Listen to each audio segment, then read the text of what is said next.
Using connectors to link up different objects in Freeform has become a lot easier in iOS 18.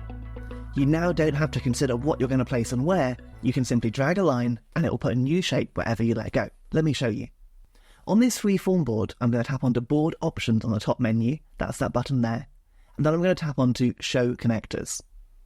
This means that whenever I tap onto an object on my board, I'll now get arrows coming out of every side.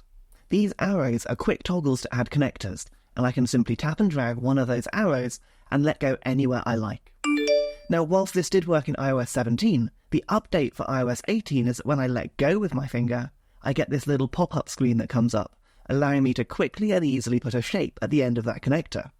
That means that for mind mapping or quickly organising my thoughts and ideas onto a board, I don't have to go through the whole faff of adding a shape, positioning it, doing a connector, all of those sort of things. I can simply drag out from the old object, create a new object, and then type in my thoughts by double tapping.